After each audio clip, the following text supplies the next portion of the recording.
in an official meeting, there are note takers on both sides.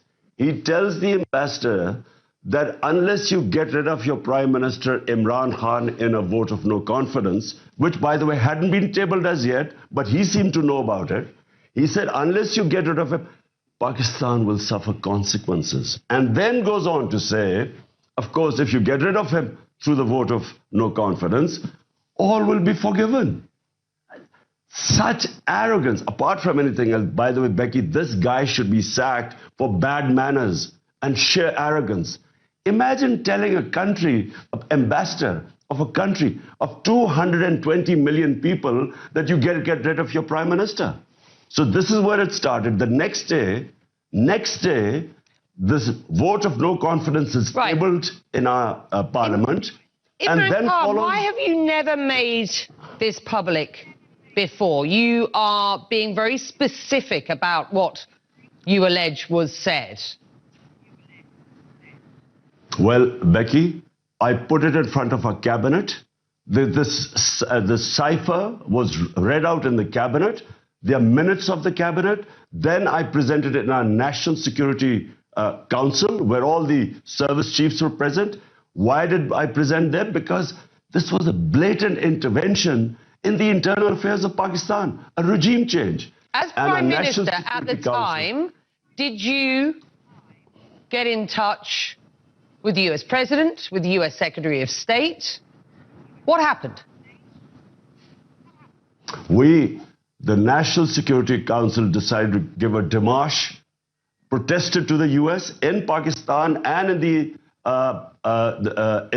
in Washington.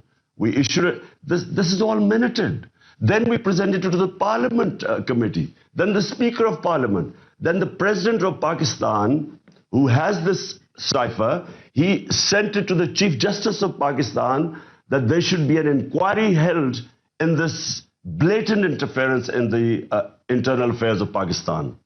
Pakistan's new foreign minister says the United States and his country are entering a new engagement after what has been years of strained relations. And you and I have talked about those strained relations under your premiership. Do you believe, for the sake of Pakistan, that it is better to have a good relationship with the United States?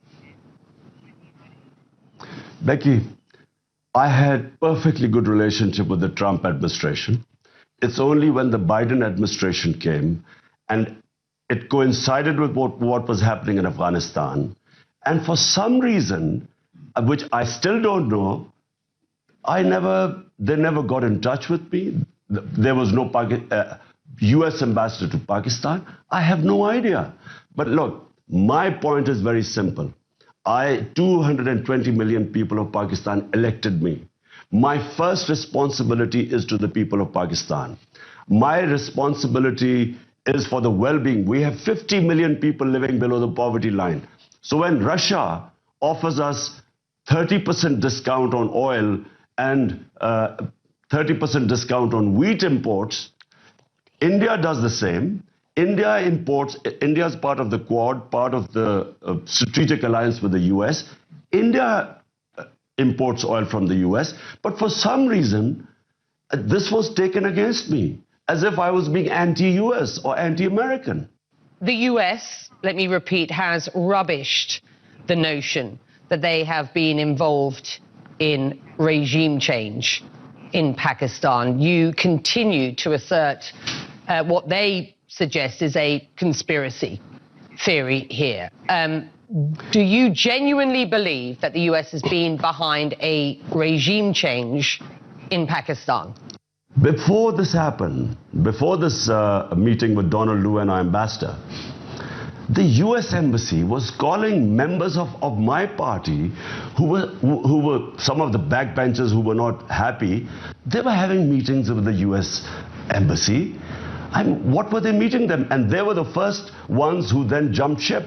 And they were the ones who then offered $1 million each to buy my other members of parliament who actually jumped ship later on. Why would the US embassy be interested in backbenchers of our party? So is the current government an American implant? It's with their blessings.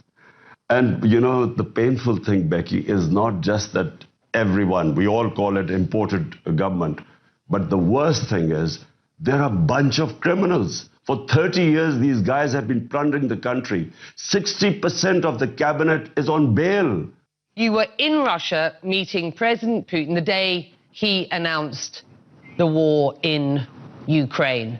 The optics didn't and don't look good, do they?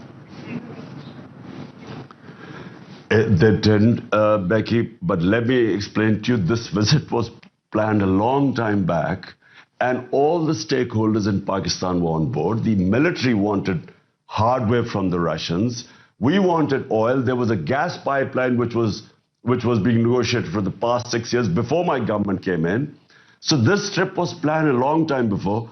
How would I know that the day I land in Moscow, President Putin decides to go into Ukraine? I wasn't supposed to know that. Do you regret that trip now? I would regret if we had known about the invasion and then I had gone in, I guess I would have regretted it, because I do not believe in military solutions. I have opposed all military ways of achieving political ends. So, but I wasn't supposed to know. Imran Khan, will you run again? Will you run again as Prime Minister in the next elections?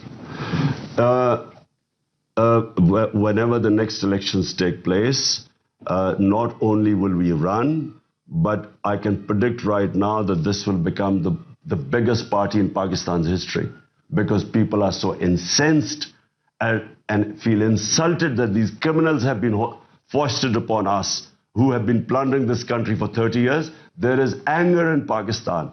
And unfortunately, because of all this becoming public, the cipher, Donald Rule's comments, who should be sacked for bad manners, there's anti-Americanism.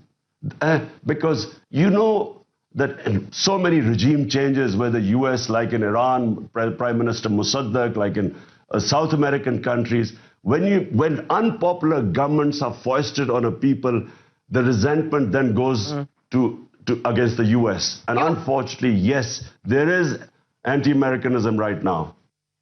Well, that's Imran Khan in his first interview with international media since his ousting. We have reached out to the US State Department today following my interview. They again denied the allegations by saying there is absolutely no truth to them. And on April the 4th, the State Department said, and I quote, "We support the peaceful upholding of constitutional democratic principles. That is the case in Pakistan. It is the case around the world. We do not support one political party over another. We support the broader principles, the principles of rule of law, of equal justice under the law." And we also reached out to Pakistan's current government, but we have not heard back yet. But on April the 27th, Pakistan's information minister said, and I quote him here, "People of Pakistan are questioning Imran over his false corruption narrative. They are asking him why did he not prove any corruption with all his abuse of powers for 4 years." And apologies for the technical glitch there as we were wanting to bring that up, that statement for you